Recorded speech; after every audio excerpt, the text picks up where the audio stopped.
Ever heard of a building so grand it changed hands between empires? A church turned mosque turned museum and back to a mosque again? That's the Hagia Sophia. Did you know it has a dome that looks like it floats in air? Or that it hides secret Viking inscriptions? We're diving into the Hagia Sophia, a megastructure that defied its time. Get ready for mind-blowing engineering, hidden stories, and how it survived centuries of earthquakes. And was it built to impress, or designed to withstand empires crumbling around it? It's time to find out. For over 1,500 years, a massive structure has dominated the skyline of Istanbul. Locals call it Ayasofya, but this architectural marvel has been known by many names. The Church of the Holy Wisdom, the Great Church, and ultimately it got the name Hagia Sophia around the year 430. Hagia Sophia sits right where two major waterways, the Bosphorus and the Sea of Marmara, come together in Istanbul, Turkey. It was first built way back in 325. That's a long time ago. An emperor named Constantine I wanted an epic church built on top of an old pagan temple. They called it the Megale Ecclesia, or the Great Church. Over the centuries though, the first Hagia Sophia was destroyed not once but twice due to riots and revolts. However, around the year 532, Emperor Justinian I was determined to rebuild it even bigger and better. He hired two brilliant architects, Anthemius of Tralles and Isidorus of Miletus, some of the only ones we actually know the names of. They didn't just design buildings. They were like super smart engineers and mathematicians. Why? Because Justinian's church had to be revolutionary. Picture this. The building looks almost square from the outside, but inside it feels huge and rectangular. And here's the mind-blowing part. That giant 32-meter dome looks like it's floating in mid-air. This place was so massive they couldn't just paint pictures everywhere. Instead, the inside was covered in stunning mosaics, swirls of colors, crosses, plants, designed to make the space feel even bigger. They even brought in fancy marble from across the empire to make it extra special. So Justinian got his wish on December 27, 537. They finished the church in under 6 years, which was crazy fast back then. But Hagia Sophia's story wasn't over. In 1204, the Crusaders took over and turned it into a Catholic church for a while. Eventually, it went back to the Orthodox Christians for centuries. Then, in 1453, everything changed. The Ottoman Sultan Mehmet II conquered Constantinople and turned Hagia Sophia into a mosque. You'd think he'd tear it down, right? But nope.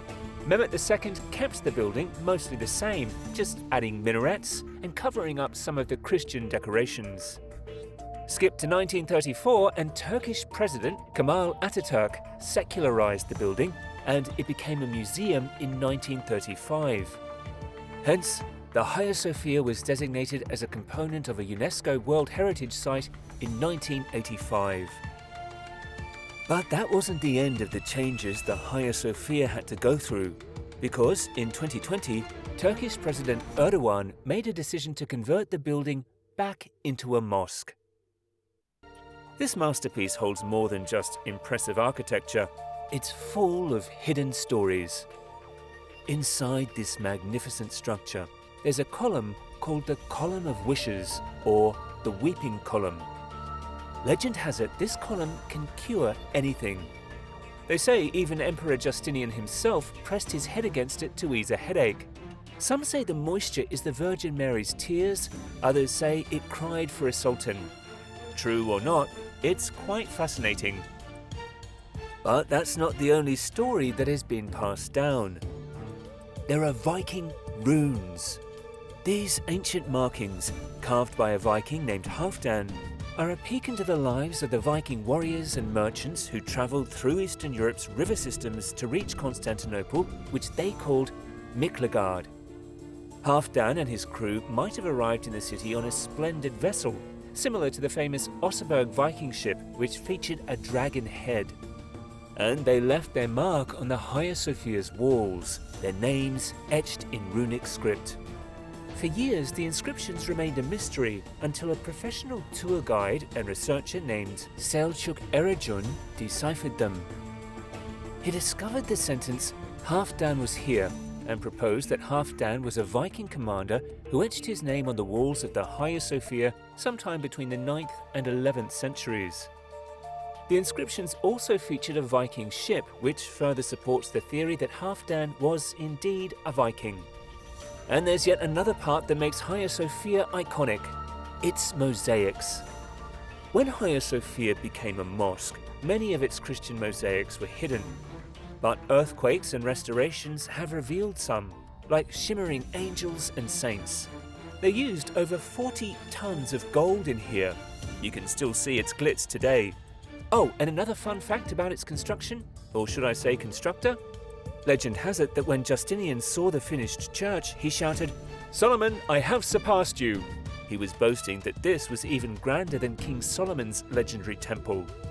Bold claim, but you can see why he was proud.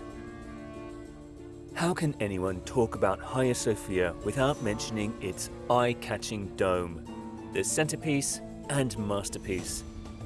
Think about it, this thing is as tall as a 15-story building, with an impressive 32.6 meters in diameter and only 0.61 meters thick. And it was built way back in the 6th century. How did they pull that off? Architects Anthemius and Isidore faced a huge challenge. They used mostly brick and mortar, not the strongest stuff, yet the dome couldn't just crush the whole building. Their genius solution? Pendentives. Picture 4 giant triangles curving inward from the square base to hold up the dome. This spreads the weight downward, a major innovation back then. The pendentives were one of the first large-scale uses of this element. So, not so shockingly, the main dome of Hagia Sophia was also the largest pendentive dome in the world until the completion of St. Peter's Basilica. Sadly, the original dome still collapsed in an earthquake, but Isidore's nephew rebuilt it with an even smarter design, raised higher and with ribs for extra strength.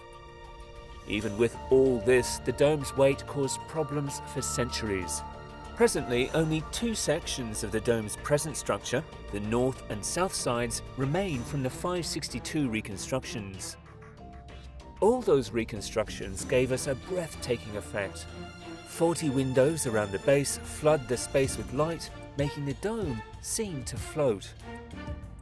The majestic look of this building doesn't come from nowhere. It took over 10,000 workers, including master architects, to make it happen, and with luxury materials. They reused giant columns from an actual wonder of the ancient world, the Temple of Artemis. They hunted for the most stunning marble from across the empire. Imagine hauling that stuff back then. Gold was everywhere, over 40 tons of it. This was a true mega project. But earthquakes are no joke in this region. So how did they build something so huge to last? Smart design. They combined strong shapes and spread out the building's weight to help it withstand shocks. Even the concrete they used, made with volcanic ash, helped the building stand strong for centuries. Of course, not everything about the Hagia Sophia's construction was intentional. In fact, the mud-baked bricks used in its construction were not given enough time to dry properly, resulting in widespread hairline cracks. But these cracks, while initially unintentional, have actually contributed to the building's earthquake resistance. By allowing the building to rock without causing much harm, these cracks have helped the Hagia Sophia survive even the most destructive earthquakes. Hagia Sophia has seen it all. Earthquakes, riots, the wear and tear of time. It's taken constant work to keep it standing. Yet, here it is, a testament to ancient builders and a place where so much history comes together. The Hagia Sophia is more than a building. It's a testament to human ambition, the changing tides of history, and engineering that stood the test of time. Whether you see it as a place of worship or an architectural marvel, it's a reminder that some things were built to last. Think the Hagia Sophia is awe-inspiring? Wait till you see another architectural marvel with a fascinating history, the Cologne Cathedral. Check out our video for more mind-blowing feats of engineering. Don't forget to like and subscribe for more explorations of the world's greatest structures.